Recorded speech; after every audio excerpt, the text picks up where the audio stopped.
On today's show, is the sky falling? The Cavs have lost 3 straight after dropping another one of the Houston Rockets on Saturday night. We'll talk about the defense, the offense, and maybe this team just needs some time off. All that is straight ahead on today's edition of Locked On Cavs.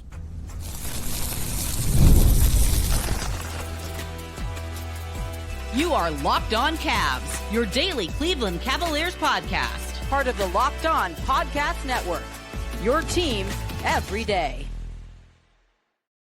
What's up, everybody? My name is Danny Cunningham. You might know me from my time covering the Cleveland Cavaliers, places like my Substack, The Inside Shot, 92.3 The Fan, Cleveland Magazine, and a number of other stops along the way. I want to say thank you to you for making Locked On Cavs your first listen today and every day. You can find the show anywhere you get your podcasts, Apple, Spotify, anywhere else. Drop us a 5-star rating. Leave us a nice review. Be a friend. Tell a friend about Locked On Cavs. Make sure you're subscribed. Make sure a friend is subscribed as well.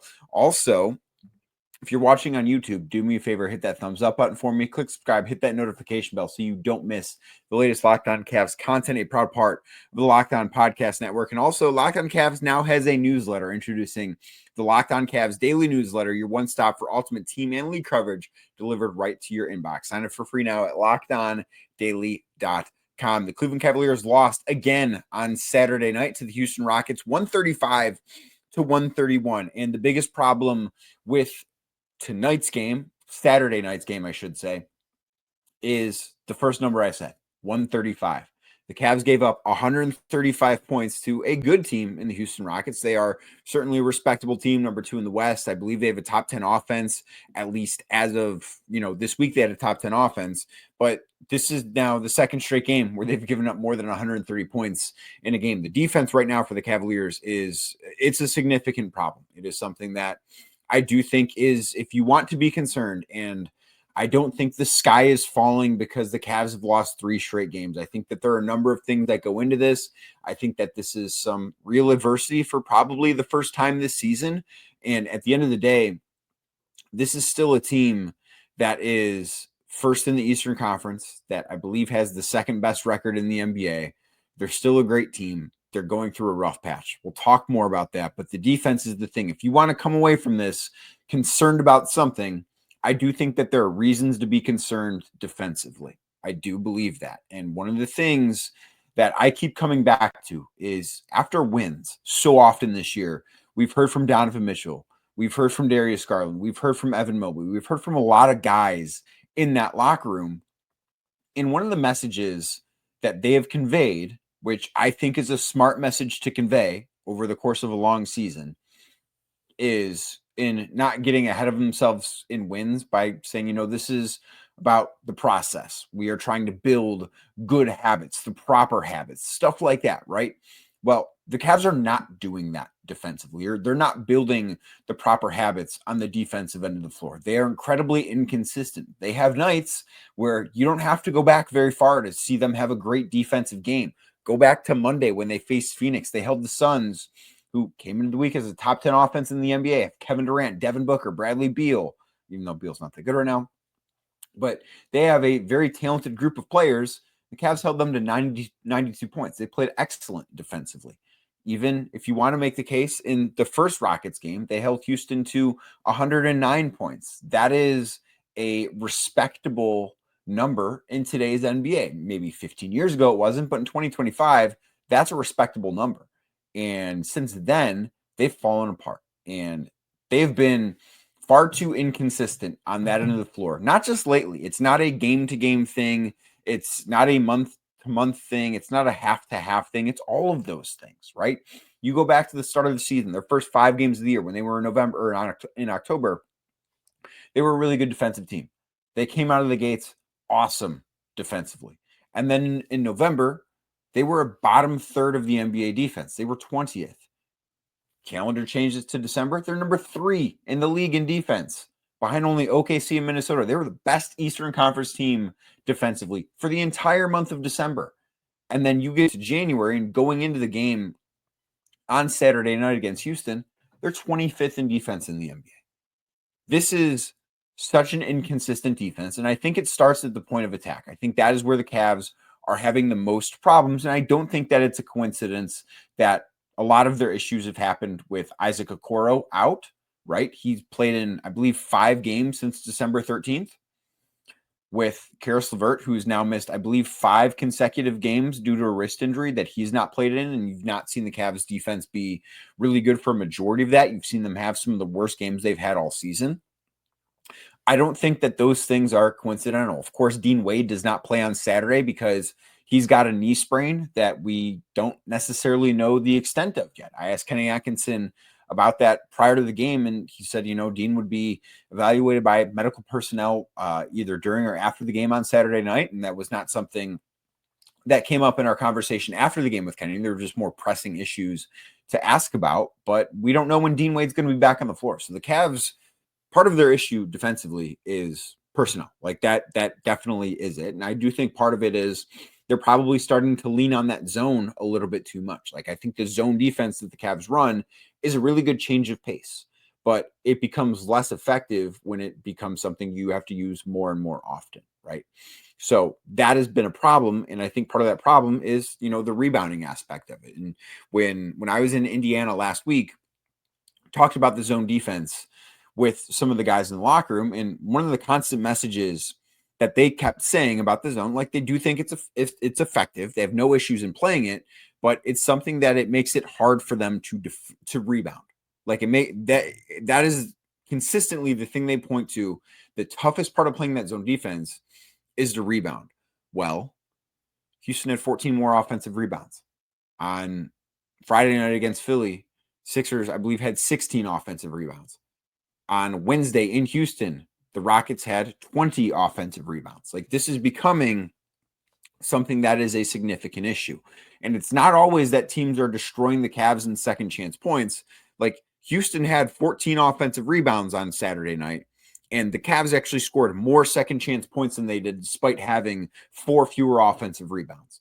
But part of it's the timing of the offensive rebounds, and not all of these are coming against zone defense, of course. Like some of them are coming against regular man-to-man defenses, 1 through 5 switches, maybe 1 through 3 switches. Like this is not a strictly a zone thing. It's partially a personnel thing with the Cavs because outside of Jarrett Allen and Evan Mobley, they're not an overly big team. They don't have wings that are great rebounders. They're smaller on the wing, and I think that affects that. But when these possessions become super long and a team like Houston gets 2 or 3 shots up, that really adds up over time. It's not always that they're scoring on every possession. It's that the Cavs are forced to defend for at times 45 seconds straight. That's a really difficult thing. And I do think the defense is fixable, but I don't think that this is something that they can just get to the playoffs in April and then flip a switch on and all of a sudden be an elite defensive team. I think that defense is something that has to start in the regular season. You have to build up these good habits defensively, as the Cavs have talked about, during the regular season. And I don't think that they've done a good enough job of that. Now, they still have time to do it. The playoffs do not begin February 1st. And I think it's a good thing for the Cavs that they don't, because this is a team that is very much not playing their best basketball right now. And there will be games where they can just outscore teams, right? We've seen that happen a number of times. We almost saw that happen on Saturday night, where the Cavs were down by as many as 19 points, come back, tie the game in the fourth quarter with about 4 minutes left, and then they can't get over the hump because the Cavs are still an elite offense. Like, despite this, the Cavs are still an elite offense, which is something to think about, because I actually think what they're doing offensively is a little bit more impressive now with how bad their defense is. It's not the best thing in the world, but the fact that they're giving up so many points, like they give up 135 points on Saturday night. They scored 131.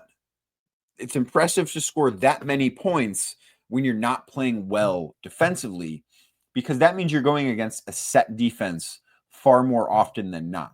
So the Cavs scored 131 points in this game. I thought they had to work really, really hard for those 131 points because they were not getting opportunities in transition. They were not getting opportunities, and it's not to say they didn't get any, but just those opportunities are limited.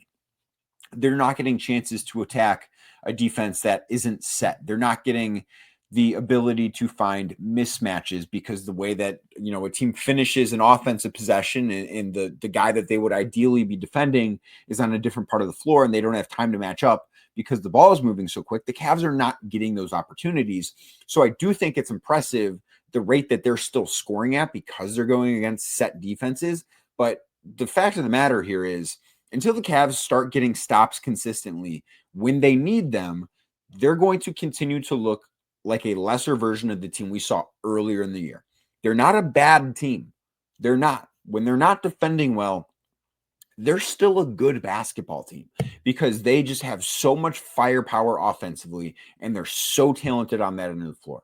But when they're getting stops, they become an elite team because the offense gets better and you can see them go on runs, right? Like we see the Cavaliers happen. But when they're not getting stops, those things don't happen. And that is the biggest thing with the Cavs right now. That is by far the biggest issue. I do think getting Karis LeVert back will help when he does come back from that sore wrist that he's dealing with. I think Isaac Okoro will help defensively, but I don't know what he's going to look like offensively when he gets back from that shoulder injury. So this is something that, and listen, I think a good chunk of this is the Cavs are exhausted. And that's what we're going to talk about next right here on Locked On Cavs. Today's show is brought to you by Rocket RX. If you're ready to boost your confidence and take control in the bedroom, Rocket RX has the solution. Imagine feeling more prepared and performing at your best. Rocket RX makes it simple and stress-free. Rocket RX offers FDA-approved treatments for erectile dysfunction at a lower cost than branded alternatives. No more uncomfortable doctor visits or pharmacy trips. Everything is delivered straight to your door in discreet, plain packaging. With Rocket RX, you'll get trusted care from a real U.S. clinical team. Complete a quick 100% online consultation, and you could get your free prescription today. Visit rocketrx.com to get started now. It only takes 2 minutes.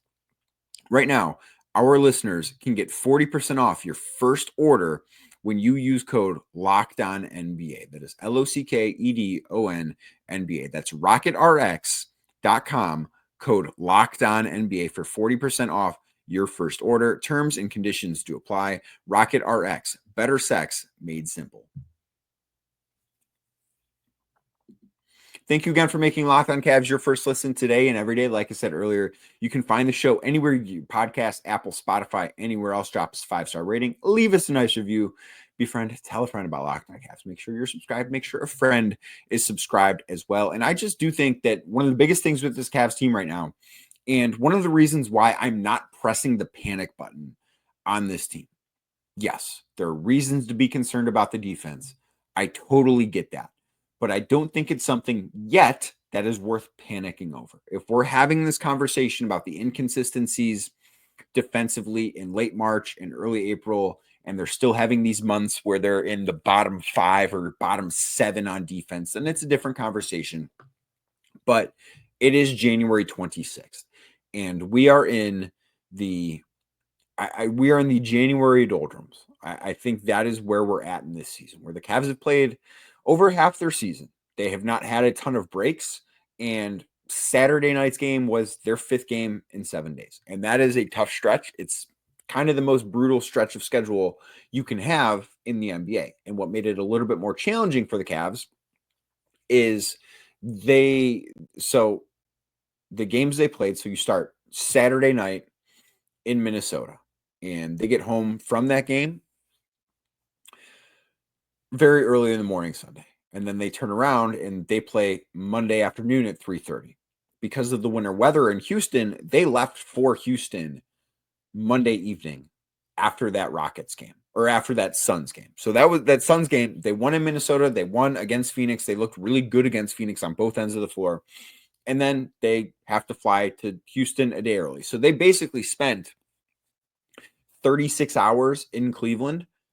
They were on the road for a week, spent 36 hours in Cleveland, and then left Monday to go to Houston, got back from Philadelphia Saturday, very early Saturday morning. I don't know what time their plane landed back in Cleveland after the game against the Sixers, but it was, by the time they got to bed, it was early Saturday morning in Cleveland.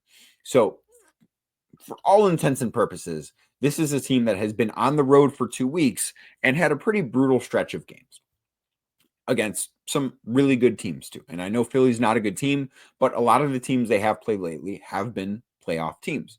And I think that when you get to this point in the season, when you've played as many games as the Cavs have, when you have had relatively good health in terms of your stars, I just do kind of think that a team gets tired. I thought that the Cavs looked exhausted, and I think certain players on the Cavs look really exhausted. Like I think Jared Allen right now is running on fumes. I do. I don't think he played very well against Houston. I thought Alperen Şengün took his lunch.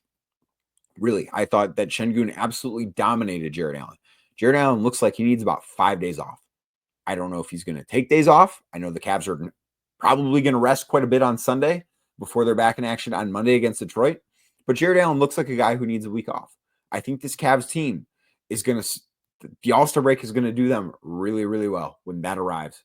That is going to be something that is going to help them a ton, because if you look at the schedule between now and the All-Star break, it's pretty brutal. And I'll spend some time on tomorrow's Locked On Cavs talking about that. But I do think that this is a team that's tired. They're 4-5 in their last 9 games. Since that game against OKC that they won, it's been rare to see them play really good basketball. Like you can point to that Phoenix game as that was the game that they played a complete game.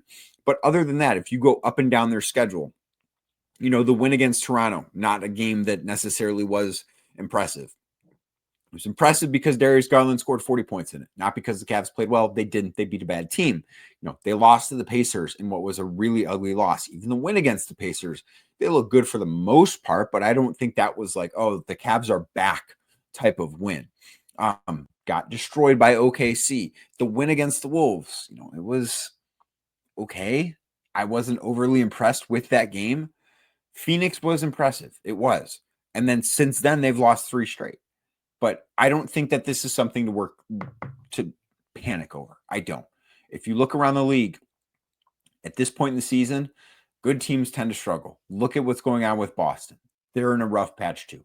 I really think that this is all this is. It's not a fun thing to navigate through for this team. It's not a fun thing to navigate through for this fan base, but it's something they will get past. It's their first losing streak of the season. If I would have told you on what day did the season start? So if I would have told you on October 23rd, hey, the Cavs are going to be 36-9 on Sunday, January 26th.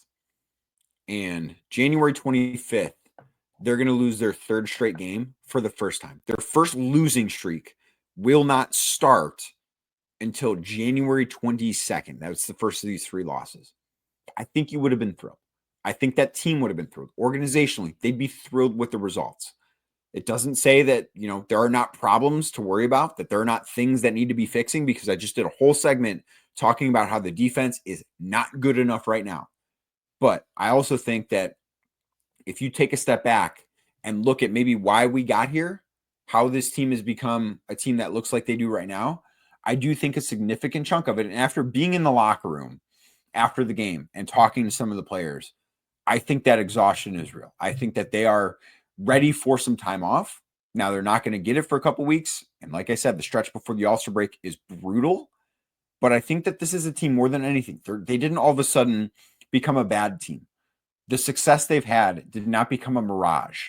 None of that is true. They're a team that has hit a little bit of a wall. They have to find a way to climb over it. They have to find a way to break it down. But this is a team that has shown us, I think, and built up enough goodwill to where you should believe that that's possible and that will happen. It just hasn't happened yet. Maybe it'll happen on Monday. That game against Detroit, I think, is a really interesting one. I think that's going to be a tough test. Maybe it won't happen Monday, but the Cavs aren't going to win or lose the finals on any game or any stretch of games in the month of January. This is a rough patch, and the Cavs are exhausted. The defense needs to be better. There's no doubt about that. But I don't think the sky is falling. The Cavs did get good news because Evan Mobley was back on Saturday night. We'll talk about how he looked in his return to the floor next, right here on Locked On Cavs.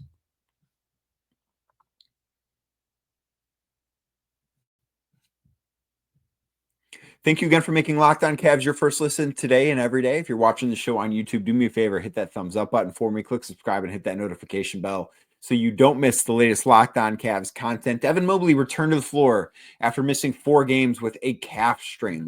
That is a very tricky injury. Evan, I thought, moved around well, but I thought he was out of rhythm in this one. He didn't necessarily look like his normal self. I thought his shot looked a little flat. I don't think that there's a long-term concern that, Evan Mobley forgot how to play offense. No, this was one game. I don't think he had his rhythm. I don't think that there's really anything to worry about him. I thought it was a good sign that he's back on the floor because the Cavs need him. Like, I do think that this stretch showed that on both ends of the floor, even though the Cavs scored, what was it, 129 points against Philly and 131 points against Houston. I kind of sat there watching this game. Like, man, you know what? It doesn't even feel like the Cavs are clicking on all cylinders. And I think that is something that makes this offense more impressive, is that I can sit here and say, it feels like they're missing some opportunities offensively, and they still put up just ungodly numbers. I mean, they scored 47 points in the fourth quarter on Saturday night. So the offense is far from the problem, even if it doesn't necessarily feel as easy as it felt at times earlier in the season. They're still putting up crazy numbers on offense. But I think Evan Mobley is going to help re-diversify that offensive attack when he does get his legs back underneath him. Maybe it happens on Monday, maybe it doesn't. I don't know. But I don't think that there's anything to take away from his game on Saturday. It's like, oh man, should we be worried about Evan Mobley? No, he didn't have his rhythm. I thought that was something that was probably to be expected. I wouldn't have any concern over that. Now, Dean Wade, don't know when he's going to be back. I did ask Kenny Atkinson about Dean before the game on Saturday night. He said he didn't really have an update, that he was still kind of undergoing further examination by the Cavs medical team. So we'll see if we get an update on that maybe on Monday. Atkinson will speak with the media again, but we will see what happens. And as far as Karis LeVert goes, it's, I don't know when he's going to be back from this wrist injury. I would guess sooner than later. I don't think it's something that should keep him out long term. I've not heard huge concern about it, but the Cavs are certainly better when he's on the floor. So they certainly could use him back just for perimeter defense, if nothing else. I know his shot hasn't been as good in the month of January as it was earlier in the season, but they need help on the perimeter defensively. I do want to say thank you to you for making Locked On Cavs your first listen today and every day. Go enjoy your Sunday. The sky is not falling. The Cavs will be okay. They're just going through a bit of a rough patch. That's what this is.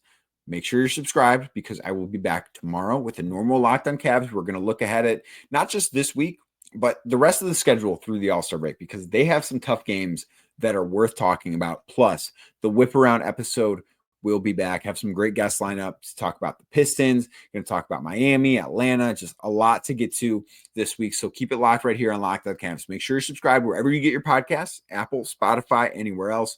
Drop us a 5-star rating. Leave us a nice review. Be a friend. Tell a friend about Locked On Cavs. If you like what you're hearing, I bet a friend will too. And if you're watching on YouTube, do me a favor. Hit that thumbs up button for me. Click subscribe. Hit notification bell so you don't miss the latest Locked On Cavs content, and I will be back tomorrow.